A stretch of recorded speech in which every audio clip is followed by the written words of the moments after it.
बिस्मिल्लाहिर्रहमानिर्रहीम। डिटर्मिनेंट्स के हवाले से हमारा पहला लेक्चर आ चुका है, जिसमें एक डिटर्मिनेंट की डेफिनेशन हुई। उसके बाद फिर सेकेंडली डिटर्मिनेंट को एक्सपेंड करने का 2/2 का, 1/1 का और 3/3 को एक्सपेंड करने का मेथड डिस्कस किया गया। उसके बाद अब हायर ऑर्डर डिटर्मिनेंट्स को एक्सपेंड करने का तरीका, जो सेकंड वाला लेक्चर था उसमें हायर ऑर्डर डिटर्मिनेंट को एक्सपेंड ऐसे किया गया था कि जिस तरह से आम 3/3 की एक्सपेंशन है ऑर्डर रिडक्शन के साथ, रोज और कॉलम्स को डिलीट करते हुए। और साथ ही ये बताया गया था कि एक शॉर्ट वे डिस्कस करेंगे हायर ऑर्डर डिटर्मिनेंट को रिड्यूस करने के लिए हम किस तरह से जल्दी काम कर सकेंगे कैलकुलेशन का।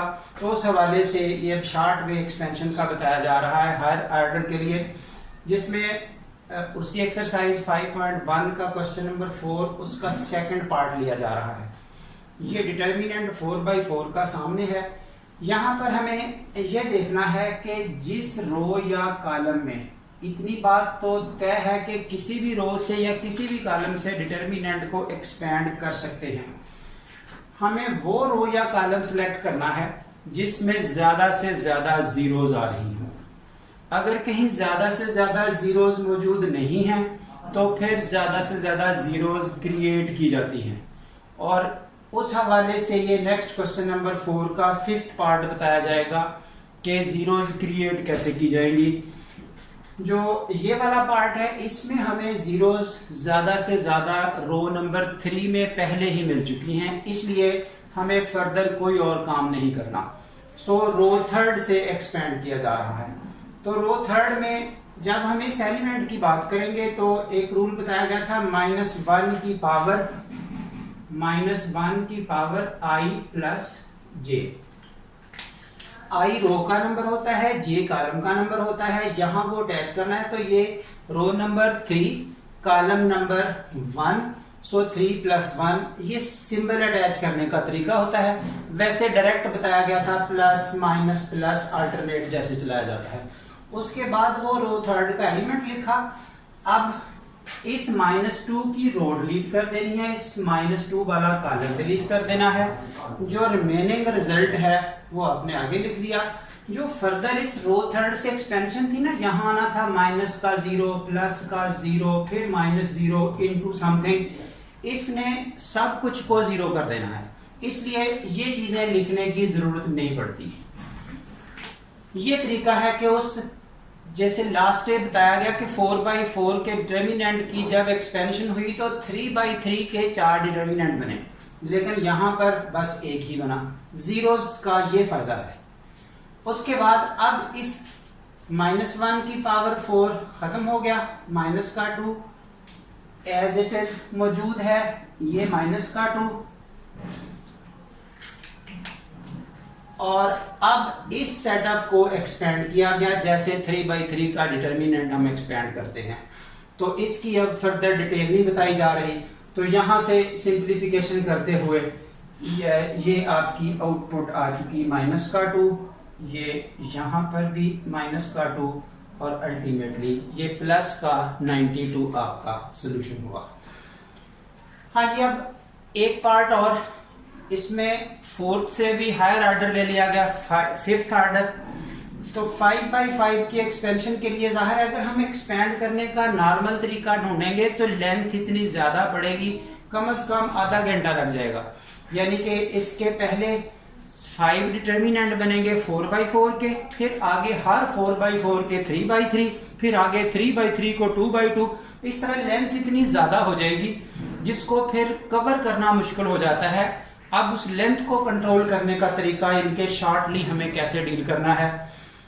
हाँ जी, इस जगह पे ज्यादा से ज्यादा जीरोज मौजूद नहीं है किसी भी रो या किसी भी कॉलम में। तो इसका फिर सोल्यूशन क्या किया जाएगा, ज्यादा से ज्यादा जीरोज किसी एक रो में या किसी एक कॉलम में क्रिएट कर ली जाएंगी।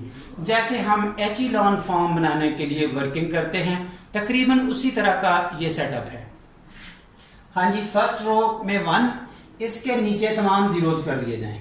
इस हवाले से ये ऑपरेशंस शो कर दिए गए हैं कि किस तरह से ज़्यादा जीरोस बनेंगे, यानी कि किस रो को किसके साथ ऐड करना है, सबट्रैक्ट करना है, ये सारी इंफॉर्मेशन लिखते हुए और वो ऑपरेशन अप्लाई करते हुए ये हमने ज़्यादा से ज़्यादा जीरोस बनाने की कोशिश यहाँ की है कॉलम नंबर 1 में। आगे अगर और जगह भी जीरोस बनते हैं तो बनते जाएं, हमने किसी एक कॉलम या किसी एक रो में ऐसा करना था। उसके बाद एक्सपेंशन हस्बे मामूल उसी तरह चलेगी। अब उस कॉलम से या उस रो से एक्सपेंड कर दे जहां वो ज्यादा से ज्यादा जीरोस मौजूद हैं। सो कॉलम नंबर फर्स्ट जब इससे एक्सपेंड करेंगे तो 1 मल्टीप्लाई बाई ये वाला कॉलम छोड़ देंगे, ये वाली रो छोड़ देंगे, रिमेनिंग आपको ये एक 4/4 का डिटर्मिनेंट मिलेगा।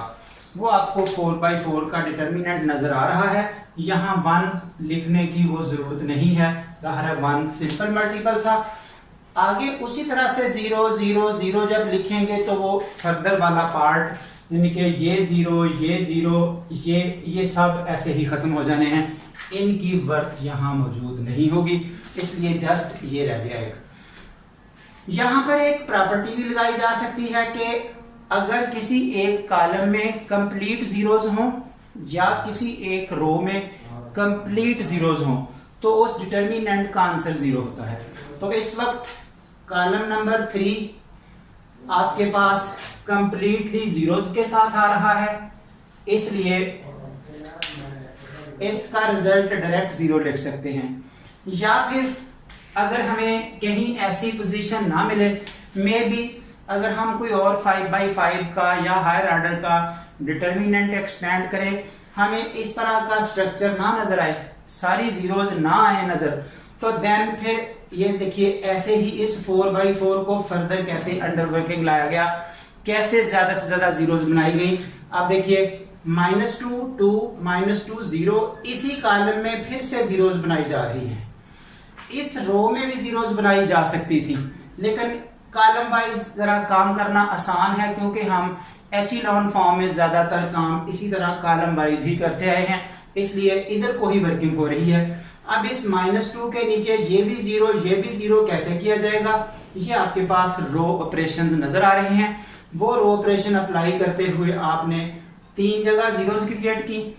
नेक्स्ट वर्किंग फिर वही रही कि अब हम जिस रो से मर्जी से एक्सपेंड करें, जिस कॉलम से मर्जी करें, लेकिन कहां से होना है, जहां ज्यादा से ज्यादा जीरोस हों। वो इस वक्त हस्बे मामूल यहां भी है, यहां तो सारी जीरोस हैं, वो तो बात पहले हो चुकी है, लेकिन अब एक्सपेंशन की बात करें कि एक्सपेंशन ही अगर करनी पड़े तो वंस अगेन कॉलम नंबर 1 से एक्सपेंडिंग फ्रॉम कॉलम 1 -2 ये वाला अब कॉलम छोड़ दिया गया, ये वाली रो छोड़ दी गई, उसके बाद जो कुछ बाकी बचा वो ये रहा। और अब फाइनली जस्ट एक्सपेंडिंग, जिस वक्त 3/3 का डिटर्मिनेंट सामने आ जाए तो उस पर जितना काम आप ये एचिलॉन फॉर्म वाला सिलसिला या जीरोस क्रिएट करने वाला टाइम लगाते हैं, उससे जल्दी वो 3/3 का डिटर्मिनेंट एक्सपेंड हो जाता है। इसलिए 3/3 पर पहुंच के टाइम किल ना करें, उसको जस्ट नॉर्मल तरीके से एक्सपेंड करें जैसे ये किया गया। सो रिजल्ट लास्ट पे वही 0, यानी कि बात यहां तक इस जगह क्लोज हो रही थी, ना करते आगे काम, क्योंकि मुझे मेथोडोलॉजी डिस्कस करनी है, इसलिए इसको छोड़ के फर्दर काम किया गया कि अगर ऐसी जीरोस कहीं ना हो तो फिर यूं वर्किंग भी की जा सकती है। ऐसे एक 5/5 का डिटर्मिनेंट रिड्यूस होते होते फाइनली 2/2 में आ गया और उसकी आउटपुट ये रही, result is 0। So that's all. अब स्टूडेंट्स इसी एक्सरसाइज के रिमेनिंग क्वेश्चंस होमवर्क के लिए, असाइनमेंट के लिए डिस्कशन में ला सकते हैं, ताकि आपको इस तरह के डिटर्मिनेंट की शॉर्ट वे में भी एक्सप्रेशन मिल सके, शॉर्ट वे में भी आप काम कर सकें, और अगर डायरेक्ट करेंगे तो लेंथ ज़ाहिर आपके सामने है। लास्टली आप अगर वीडियो ज़ाहिर है स्टूडेंट्स को पसंद आती है तो इसको लाइक करें, शेयर करें और चैनल को सब्सक्राइब करें।